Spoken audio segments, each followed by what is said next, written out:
First thing you need to do is you need to go into the App Store and search for Ironman Tracker. You can get this app, it does not cost any money. Once you open up the app, it'll bring you to this home screen like so, where you can actually see all the occurring events that are happening right now and the upcoming ones if you scroll down below.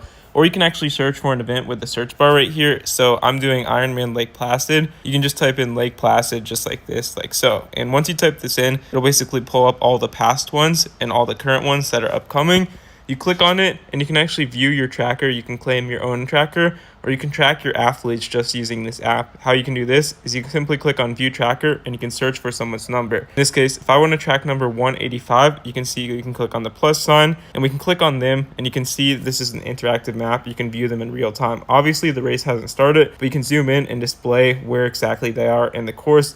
Swipe up to see their splits just on this page like so, and even turn on notifications if you want to, or share this with someone else on your text messages or emails. And yeah, it's pretty simple to use, but big fan of this app, and this is the only way you can actually track. So definitely get this app, and it's really, really simple to use, and you can use it in all future races for tracking Ironman athletes.